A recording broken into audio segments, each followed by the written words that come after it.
To another edition of our Locked On Twins postcast. I'm the host of Locked On Twins, Nash Walker, here with former host of Locked On Twins, now writer at Access Twins, Brandon Warren. Twins beat the White Sox 2-1 at Target Field, Brandon, in the opener. Bailey Ober was fantastic. This was a crazy game. It was slow, boring slog, as we've seen with the Twins recently, but the late innings just insane there at the end. They stole this one, if I'm being perfectly honest, because I didn't think. I mean, look at how the bullpen lined up. Griffin Jack's throwing 2 innings, looking like the second coming of Matt Whistler, and Tyler Duffy throwing a clean inning with a couple of punch outs. And then Emilio Pagán made it interesting in the 9th. But we've had some closers in the history of this team that have made the 9th inning look interesting before. LaTroy Hawkins, well before your time. Eddie Guardado after that. So it was an entertaining game. I certainly was thinking that Kendall Graveman was going to shut him down, and Aaron Bummer, man. That's still a really strong bullpen, but hey, hats literally off to this offense tonight for not cashing it in. I mean, I was going to say Ryan Jeffers right now, the only thing that's saving him from being the biggest disappointment on this offense is probably Miguel Sano. And he went out and he hit a double, came around to score. I mean, hey, a lot of credit to these guys tonight. This Mother's Day, give mom something she'll treasure forever with fine jewelry from BlueNile.com. And Locked On Twins listeners get $50 off 500. Use code Locked On at checkout. Brandon, this game started with another great start from a Twins pitcher. Bailey Ober was really good. Andrew Vaughn got him. Vaughn's been hot to start the year. Left a fastball down, I think, which is weird to say in this day and age, but he left a fastball down. Andrew Vaughn gets him. He departs this game down 1-0. I thought he was fantastic. No question about it. I almost tweeted it, and it actually would have been right before the Vaughn home run, that Bailey Ober might be that dude. And honestly, I mean, you can't say enough. I saw a friend of ours with, I think Eno Saris had the stuff metrics for Chris Archer. Chris Paddock's looked good. They might be in a spot where they will have 6 guys who are all pitching quite well when the time comes to make a decision with this rotation. But Bailey Ober kept it chugging along, got up to 79 pitches. So they're still kind of in that ether where they're limiting his pitch count a little bit. Granted, we have what happened last year with him in addition to where guys are at after a limited spring training.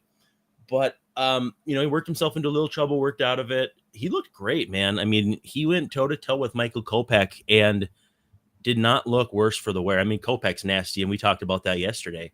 But, again, hats off to Bailey Ober. He's been impressive for what I think you and I might have expected out of him a year ago today. Twins were 4-8 when we sat here Wednesday, and nothing's really changed offensively. Like, they still have not hit. They've scored 3 runs in 2 days, but they've won both those games, the finale in Kansas City and then here tonight. They flipped it around. They're 6-8. They're now in control of this series.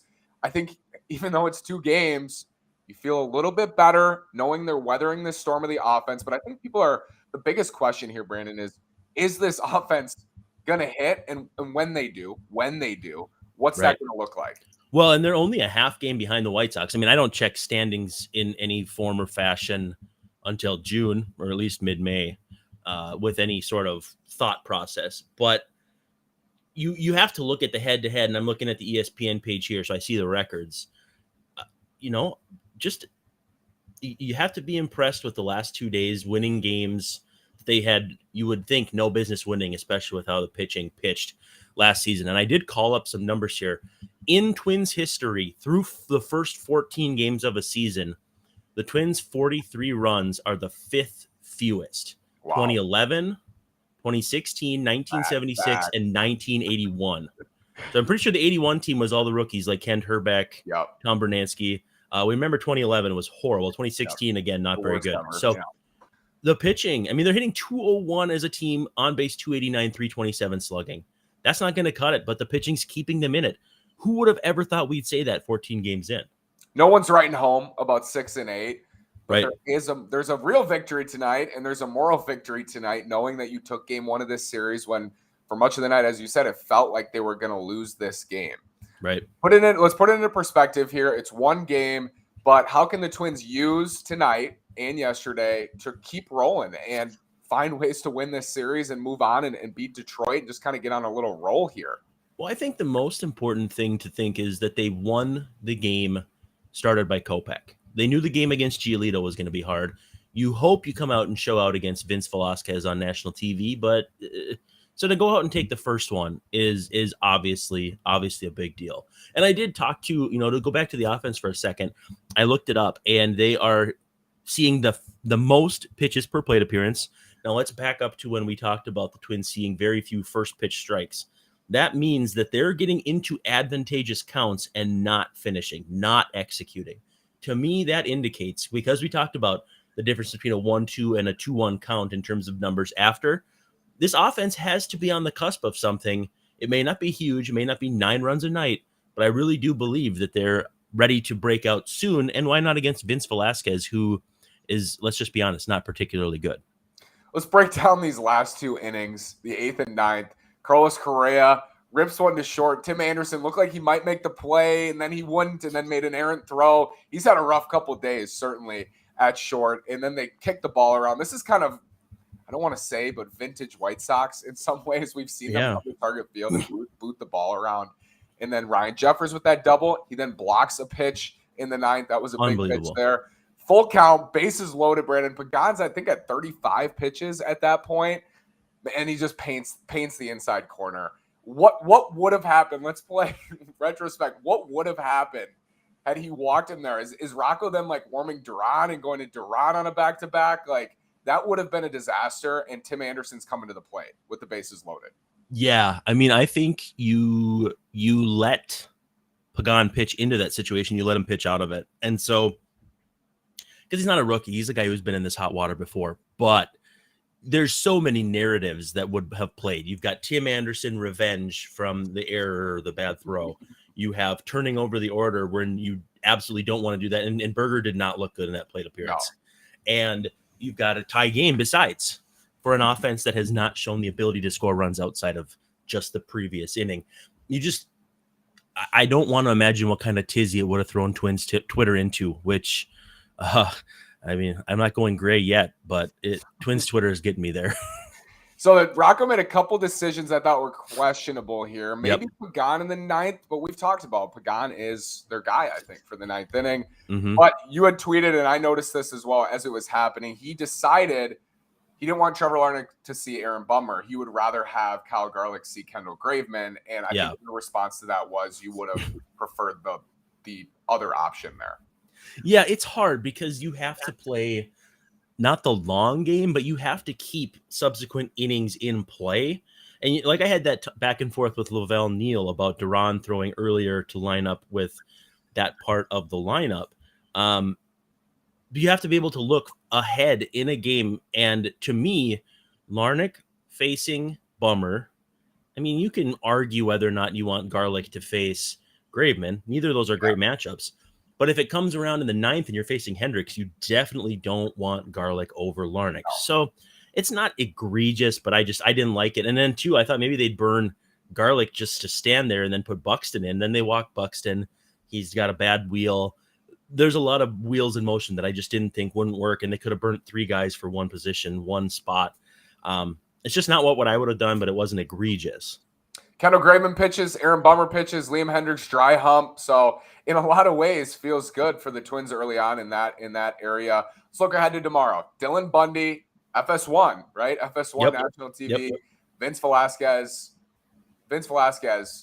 in the first inning of that Tampa game was truly awful. Just could not find the play. Tampa busted that game open. Sox never got back. You're looking for a first or second inning like that for the Twins tomorrow, I think. Yeah, something like that, or even better, something like what Cleveland did to Dallas Keuchel a couple days ago. When the Twins score early, they fare better. I mean, that's not exactly earth-shattering news for any team, but their run differential in the first inning versus the late innings is so much different. So this was a rare time when the Twins have actually scored runs late and it held up. No better time than to jump all over Velasquez, who, I mean, I still like the arm, but just like Reynaldo Lopez, I think it's a short inning profile, a guy who you just ramp up 97 miles an hour and hope that they can throw strikes. And so they need to jump all over him tomorrow and get him out in the third inning. Twins open as -130 favorites. If you like that line, go to betonline.net. Thank you, BetOnline, for your constant support of Locked On Twins and our Locked On Twins postcasts. Brandon, the Sox, their offense has been just as bad as the Twins, and they're losing those games. So you do have to wonder when push comes to shove at the end, did the Twins weather the storm better than the Sox? It's still really early, but what do you think of the Sox after game one? Yeah, and you look at this lineup, and with guys not healthy, whether it's Robert, I mean, Jimenez isn't playing out in the field, which may or not be a situation moving forward. He might just be a DH. Yeah. But their lineup is not as impressive for the team that everybody expects to run away with the division. It just isn't. And yeah, there's actually an interesting concept. I think James Fegan and Dan Hayes had an angst off trying to decide which Twins fan base, both great writers for The Athletic, which guy or which team's fan base had more angst. And I also think too, I think Tony La Russa is trying to prove a point about Lurie Garcia batting in third yesterday, second today. Because he came up in a big spot one inning and it was the third out. He struck out 3 times in a row. He kind of feels like Tibbs, Tom Thibodeau, who would rather lose with his guys than win with someone else telling them what to do. So I don't know. I don't think the seeds of distrust are planted quite yet with the White Sox, but these fans are not happy. 2 games, 2 days, 2 ninth inning anxiety fests here, but 2 Twins wins. Brandon, Twins win. Thank you so much for watching today. Please like and subscribe at Locked On Sports Minnesota. We will be back tomorrow, Brandon. We'll see you then.